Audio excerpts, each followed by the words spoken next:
Inaugurate किया गया था वाई पी एम ओ जी द्वारा 13 अप्रैल 2018 को, और 14 अप्रैल को इसे पब्लिक के लिए ओपन कर दिया गया। ये बाबा साहब का लास्ट रेजिडेंस भी है। बाबा साहब ने अंतिम सांस इसी घर में ली।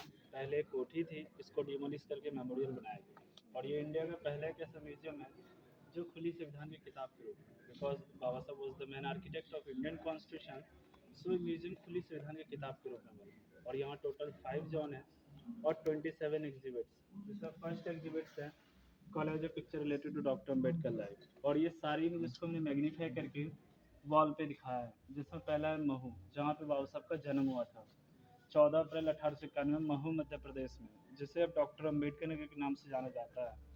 और सेकंड है एलिफिंस्टन कॉलेज। वंचित समाज से पहले से छात्र थे जिन्होंने यहाँ से ग्रेजुएशन किया था B A political science and economics, और बाबा साहब पहले से महापुरुष थे जिनके पास केवल 5 डिग्री इकोनॉमिक्स में थी, और इकोनॉमिक्स। थर्ड इज दपोली, इनके फादर जो थे ब्रिटिश आर्मी में सूबेदार के पद पर थे, रामजी मलूजी शकपाल, और जैसे इनके फादर रिटायर हुए तो इनकी फैमिली मूव कर गई रत्नागिरी डिस्ट्रिक्ट विलेज है दपोली, जो आज भी एग्जिस्ट है महाराष्ट्र में। और फोर्थ है लक्ष्मी विलास महल, बड़ौदा के महाराज सयाजीराव गायकवाड़ का महल, जहाँ डॉक्टर अम्बेडकर ने 1913 में लेफ्टिनेंट की नौकरी की, क्योंकि जो बाबा ने ग्रेजुएशन किया था और जो स्कॉलरशिप दी थी वो बड़ौदा के महाराज ने दिया था, और उस टाइम स्कॉलरशिप के तौर पर बाबा साहब को 25 रुपये पर मंथ मिला करते थे फॉर अंडर ग्रेजुएशन। और बम्बई उच्च न्यायालय, डॉक्टर अम्बेडकर ने जून 1924 में बम्बई उच्च न्यायालय में वकालत प्रारंभ की, क्योंकि उन्होंने barrister at law degree Gray's Inn से ले रखी थी। और Baba Saheb was the first Indian who was invited by Gray's Inn college London to come and take admission. कभी आप लंदन जाए तो आप ग्रेजिन कॉलेज जाना और वहाँ पे देखना कि वर्ल्ड के 20 इंटेलेक्चुअल बैरिस्टर्स की फोटो लगी है, जिसमें फर्स्ट पोर्ट्रेट बाबा साहब डॉक्टर अम्बेडकर की लगी है। इवन मैंने अभी रिसेंटली न्यूज़ सुनी है कि वहाँ पे बाबा साहब के नाम से चंबरी बन गया है। और ये काला राम मंदिर, कि doctor Ambedkar considered his parents to be god, कि वो अपने माता पिता को ही भगवान मानते थे। और पहले वंचित समाज को मंदिर में प्रवेश निषेध था, तो उनकी एंट्री के लिए बाबा साहब 10,000 लोग से जाते हैं और मंदिर में प्रवेश करते हैं। यहाँ ब्रीफ में मैं आपकी एक्सप्लेनेशन करूँगा। और गवर्नमेंट लॉ कॉलेज बम्बई, जून 1928 में गवर्नमेंट लॉ कॉलेज के प्रोफेसर बने, और जैसे कि हाईली एजुकेटेड थे तो इनको यहाँ का प्रिंसिपल अपॉइंट किया गया। और Baba Saheb was the first Indian to hold double doctorate in economics from abroad, की दोहरी डॉक्टरेट पाने वाले पहले भारतीय थे बाबा साहब। और ये लंदन में लंदन का प्रत्येक चिन्ह, जहाँ पर 1916 में लंदन इकोनॉमिक्स में एडमिशन लिया फॉर डॉक्टरेट ऑफ साइंस के लिए, ग्रेजिन फॉर बैरिस्टर एट लॉ के लिए। और ये सेकंड है मॉडर्न इंडिया।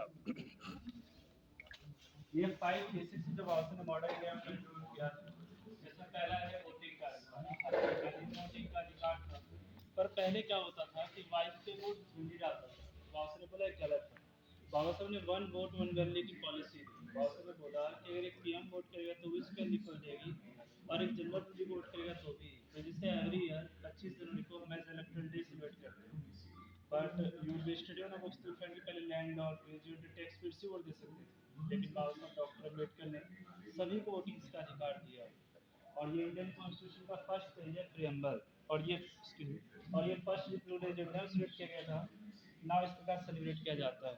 पहले महिलाओं को पढ़ने का अधिकार नहीं था, समानता का अधिकार नहीं था, तो बाबा साहब ने महिलाओं को पढ़ने का और समानता का अधिकार दिया। और ये फैक्ट्री एक्ट है, जब बाबा साहब आज आप सभी आज जब बाबा साहब 1942 से 1946 में ब्रिटिश वायसराय काउंसिल में लेबर मिनिस्टर बने, तो इन्होंने ट्रेड यूनियन एक्ट में रिफॉर्म किया कि एक लेबर जो है 14 घंटे काम न करके 8 घंटे काम करेगा। ये कॉन्सेप्ट से डॉक्टर अम्बेडकर ने दिया, जो स्कूल्स कॉलेज ऑफिस हर जगह जो आप 8 घंटे का कॉन्सेप्ट देखते हैं ना, ये बाबा साहब डॉक्टर अम्बेडकर का दिया हुआ है। और हमने ये मॉडर्न दिखा है कि आज महिलाएं हर क्षेत्र में तत्पर है, चाहे वो सिविल सर्विसेज हो, चाहे सीजीएल हो, चाहे वो इनकम टैक्स हो, चाहे वो एमएनसी का पार्ट हो, चाहे वो जर्नलिज्म का पार्ट हो, आज महिलाएं हर क्षेत्र में तत्पर है।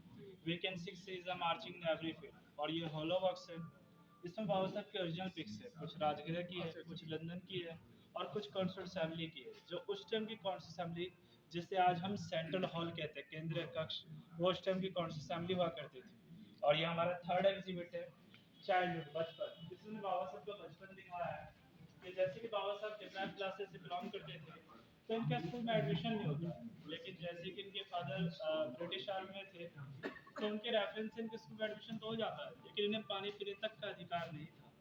जबकि Baba Saheb in child age 8 to 10 hours रोज पढ़ा करते थे अपने क्लास में। बाबा साहब अव्वल आया करते थे। एक बार क्या हुआ कि मैथ्स के टीचर आए और कुछ क्वेश्चन पुट अप किया, जो क्लास में बैठे छात्र आंसर नहीं दे पाए और जो बाबा साहब बाहर बैठ के पढ़ रहे होते हैं वो हाथ खड़गड़ कर कहते हैं कि मैं इसका आंसर दे सकता हूँ, और बाबा साहब उसका एक्यूरेट आंसर। और आप देख सकते हो बाबा साहब को पढ़ने में